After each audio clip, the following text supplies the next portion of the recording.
There is something new every day. The future feels so unpredictable. Where could we be in 15 years? Our playgrounds may change.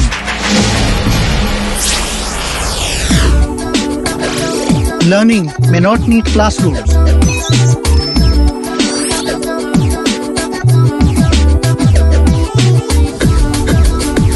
Robots might help us meet time for more important things. Will virtual life be our new social life?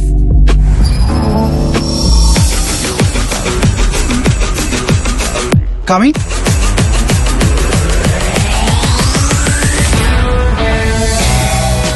Don't worry about what the future will look like. Just prepare for it. Fearless plans from Aegis Federal Life Insurance help you and your family prepare for the future.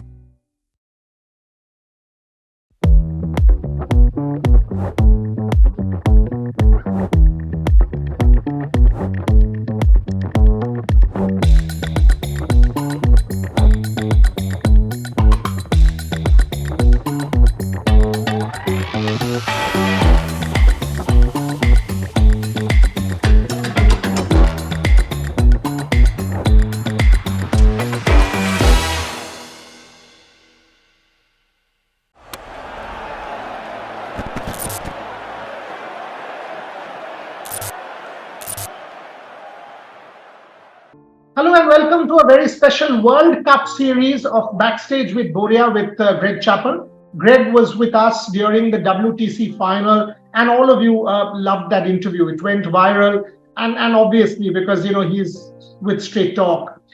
Incredible cricket knowledge. Once again, great to have you back, Greg, to set up the World Cup for me. The last time India hosted a 50-over World Cup in 2011 and if I look back, it is India, Sri Lanka, these two teams made the final. And if you see, Asian teams did extremely well. Even Pakistan made the semi-final. And also, if I see to 2015, the home team won in Australia. 2019, the home team won in England. How important is home advantage? And do you think, again, because it's in India, Asian conditions, do you think Asian teams will have the upper hand or with the IPL that has been neutralized? No, I think the home team definitely has an advantage, and I think the Asian teams will perform well in India.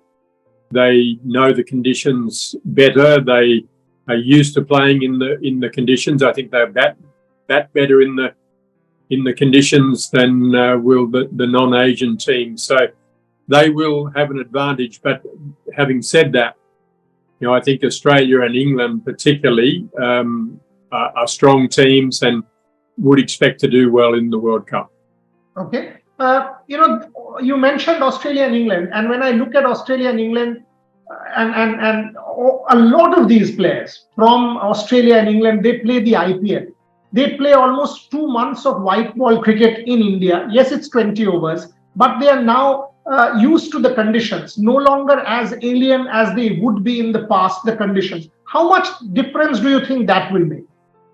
Yeah, I think that is also a consideration. I don't think India has the same mystery for the Australian players in particular, who've spent quite a bit of time there in recent years. So they get to understand the conditions, they get to understand the variation in conditions around India. And that time of year, of course, there are all sorts of things to be taken into consideration, not least of all the dew factor later in the World Cup. So I think that, and even some England players now have spent time in India at the IPL. So there is less mystery than there used to be, but there's nothing like playing at home. Okay. One important question, Greg, is about the format. There is so much talk about the relevance of 50-over cricket. And I ask this question because when I see bilateral cricket series, 50-over bilateral contests between World Cups, they are going less and less and less.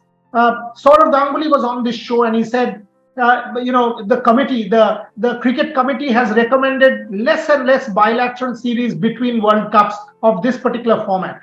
What, according to me, this has two things. How important is the World Cup from the perspective of the 50-over game?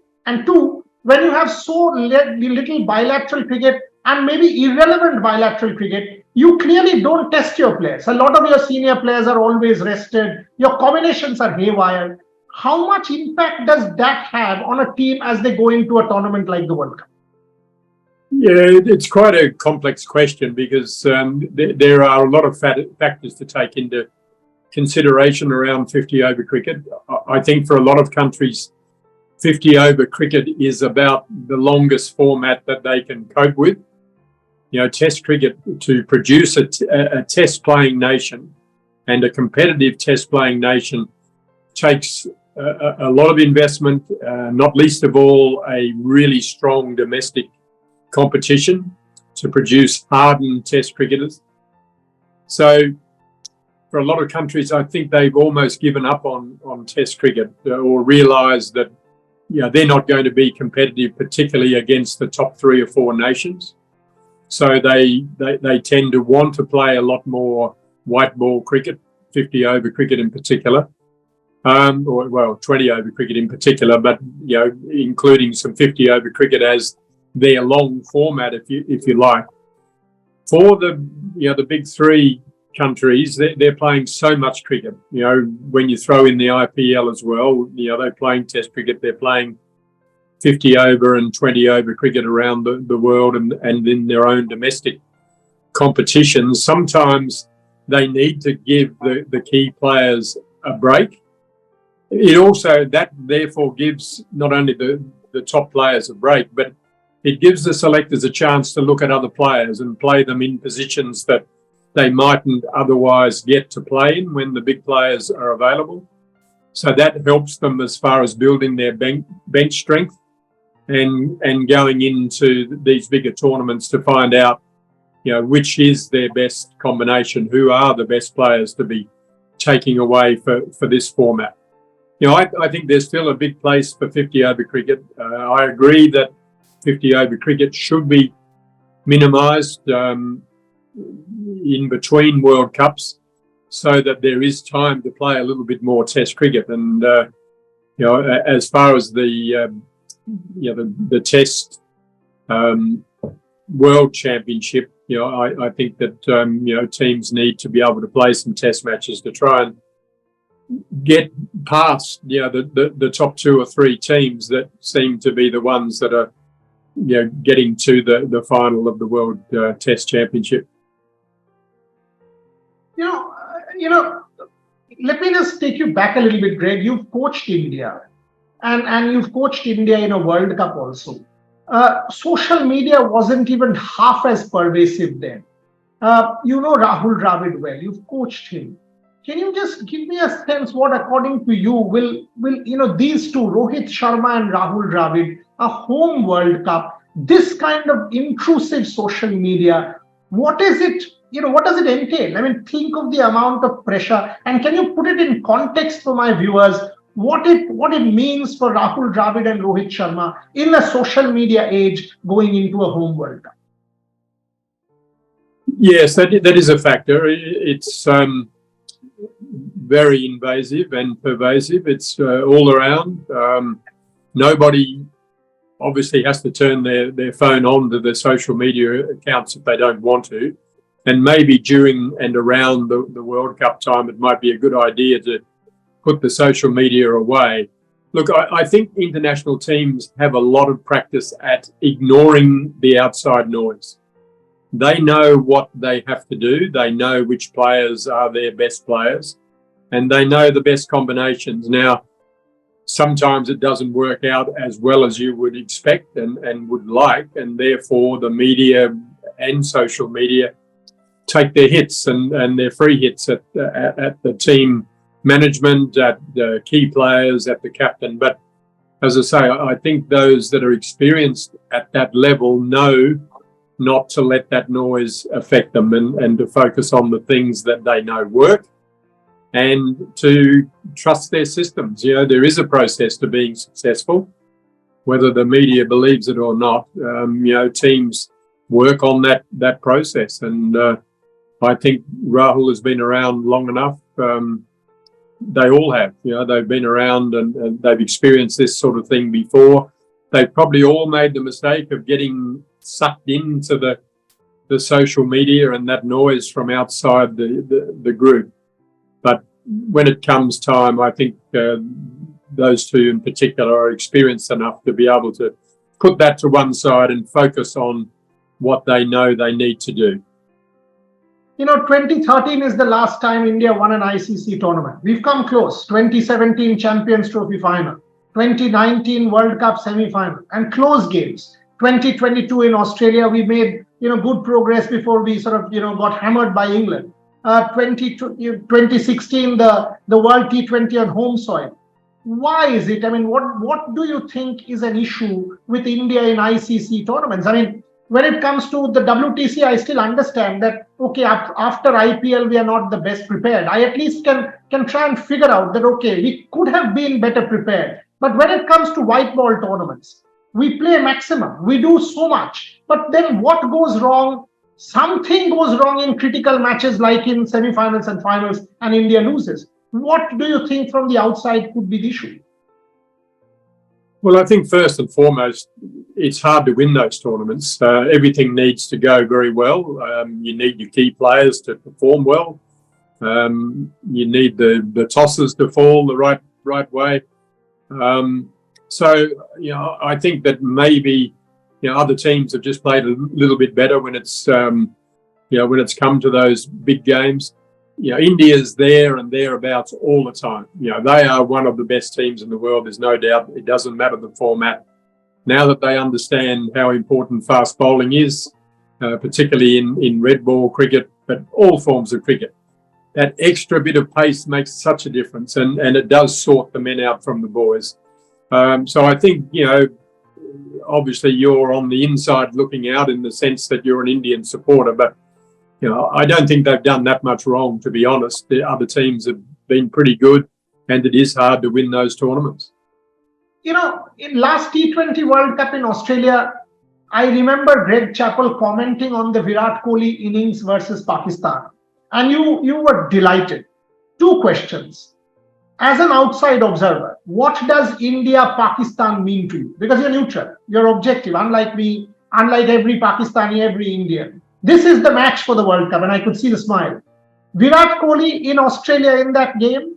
Talk to me how important Virat Kohli is, and please tell me about that innings. Virat, he's a champion player, and the big matches will be, the ones that he aims for. And he wants to perform well in every tournament that he plays in. But it was interesting, soon after I started coaching India, I was in my room in the hotel, and the phone rang, and it was Sachin. And Sachin said, "Can I come and talk to you?" And so, yes, he came down, and the question he asked was, "Why does batting get more difficult? Surely it should get easier." And I said, "Not really. When you're younger, you're just playing the game. You see the ball, you hit the ball. You're just looking to score runs. You don't think about very much else around that.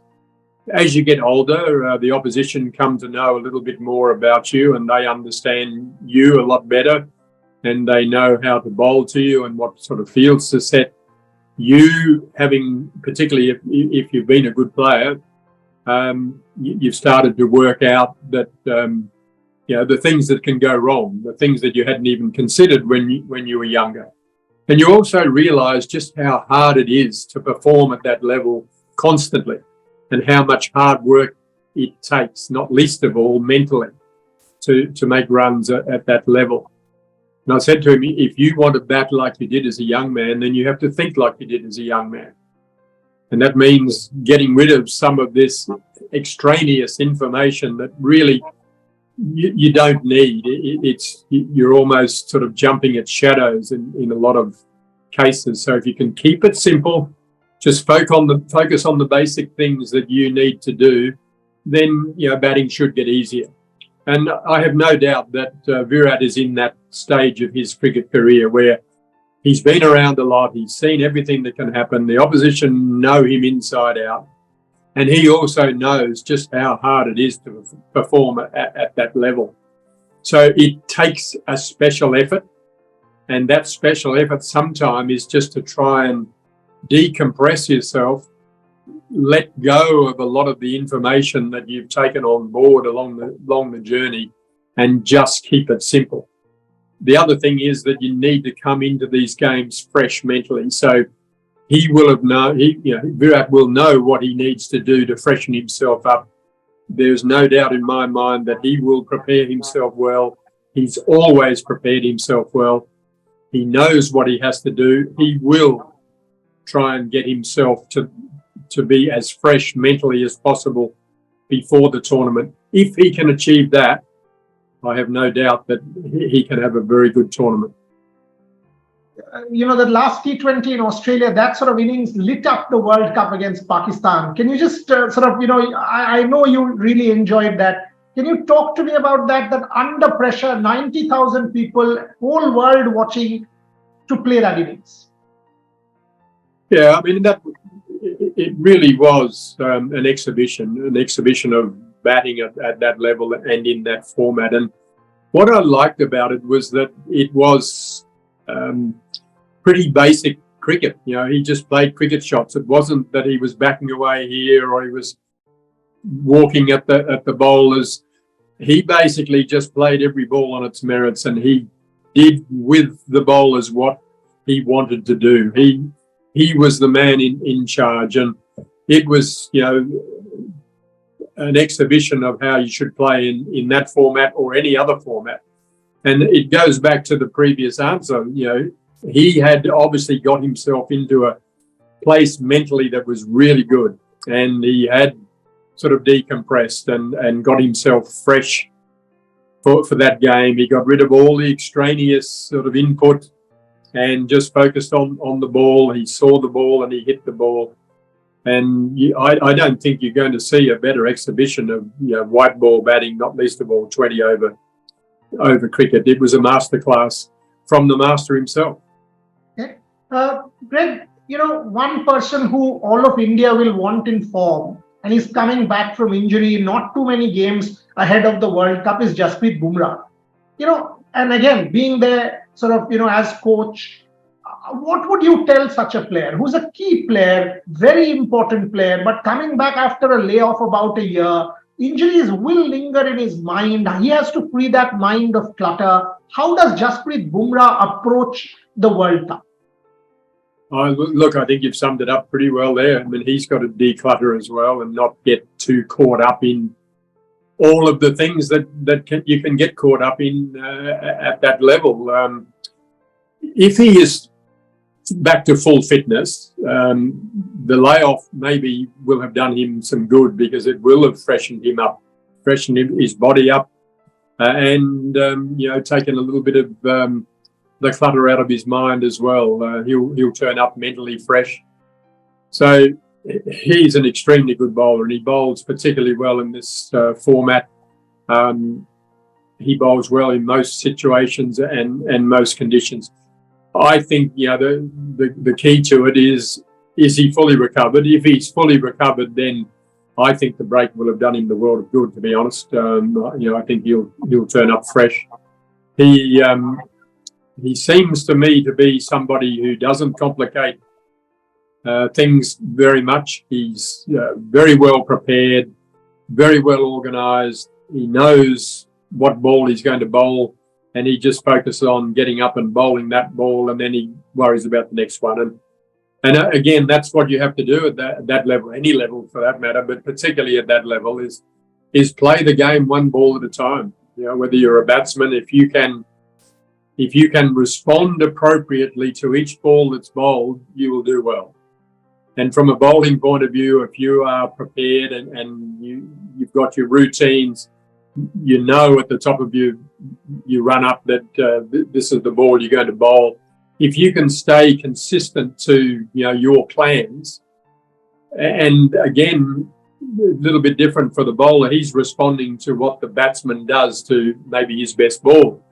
And sometimes your best ball is going to go to the boundary and maybe even over the boundary.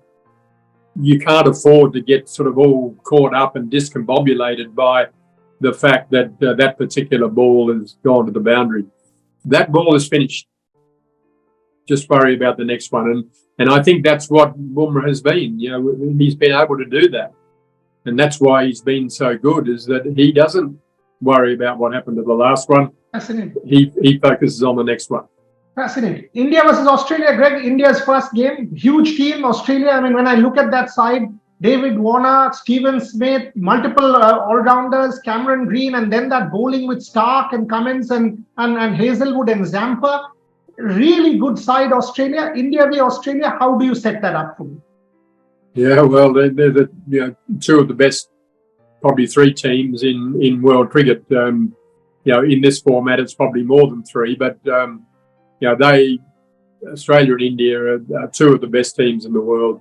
They're pretty well matched, and they're very well balanced teams, and got good mixture of pace and spin. They've got aggressive batsmen. So I think it's just really who gets away to the best start on the day. Maybe who gets lucky with the toss. That time of the year, it's still going to be warm enough in Chennai at that time. So Indian teams cope pretty well at home. They're pretty used to the different conditions that they're going to meet. It's always interesting, and it was very interesting to me to sit on the inside of the Indian dressing room and look out to the visiting teams, and there was always a feeling that the Indian team felt very comfortable that they could pretty much cope with anything that was thrown at them in their home conditions and respond well. So, I think India starts favourite any match in the World Cup. The opposition team has the work to do to pull them back. Okay, interesting again. I mean, now this is time for my Pebble, rapid fire. So put you on the spot, Greg Chappell. Your 4 teams, if you want to pick your 4 teams as your 4 semi-finalists. But disregard it's in India at the moment. I think the 4 teams to watch for me: India, obviously, Australia, England, Pakistan, probably the 4 best teams, but then the other Asian teams come into their own because it's in India. But I'll stick to those 4 at this stage, this far out from the start. Virat Kohli, Steve Smith, that same rivalry might just happen again. Maybe Joe Root and Kane Williamson added to the mix. And, you can sort of, now all of these players, perhaps their last 50 over tournament. Greg Chappell, who's your pick? Well, any one of them. I expect them all to do pretty well. Virat at home is hard to go past. Steve Smith has had a little bit of a renewal in recent times. I think he's made a few changes to his batting, and I think it's increased his powers, if anything. He's still a very good player. I think they are the 2 best players across all formats in world cricket at the moment. I mean, any given day there can be somebody that does well. There's no doubt that every player that's in the tournament is a good player, but those 2 are special players. Captains, how important is that? Rohit Sharma, Patrick Cummins, Joss Butler, some really good names out there for the World Cup. Your thoughts on captaincy, Greg, and who would you pick? Yeah, Rohit has the advantage again as the home team and knowing the conditions intimately. But all teams will be well prepared. It's not just the captain. It's the captain on the day, obviously, that makes all the decisions. But a lot of the planning and the decision making has been taken off the field before they even get there. And he who executes on the day, pretty much. But I think Rohit has the advantage. Home support, how crucial is that? Because clearly last 3 tournaments, home team has won 2011, 15, 19, 130,000 Indians in Ahmedabad against Pakistan, 65, 70,000 in my home city in Kolkata. How important is home support?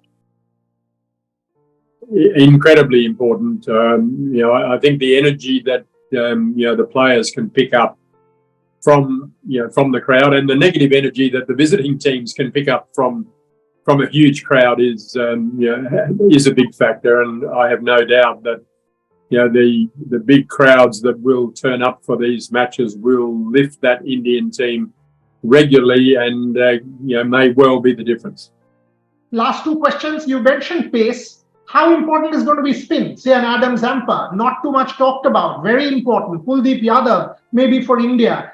We've seen some of these spinners do extremely well. Pakistan has a couple of very, very good spinners. Wanindu Hasaranga from Sri Lanka. How important do you reckon these people will be? Look, they'll be very important. I think we've seen in white ball formats that the spinners play a big part in those middle overs, taking the pace off the ball. If they've got good control and they're accurate, and all of those bowlers are, they can have a big impact.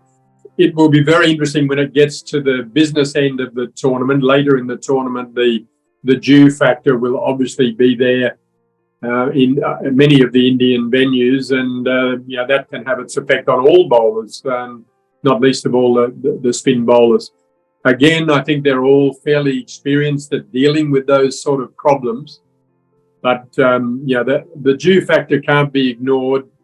Batting second in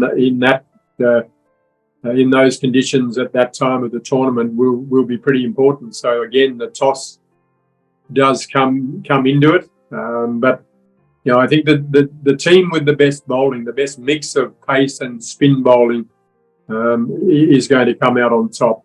Again, those four teams that I mentioned earlier are well served in that area. So, again, it's all about execution. Final one. You mentioned to me ahead of the WTC that, and it actually proved right. Shubman Gill, you said you had spotted something. Andrew McDonald would see that.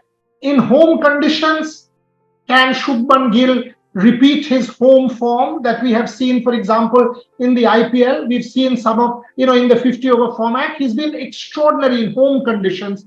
Do you reckon he's as good, or can be as good in the World Cup, or is there an issue? No, I think in this format he'll be fine, and I expect him to do very well. I think this format he's shown before, he does very well.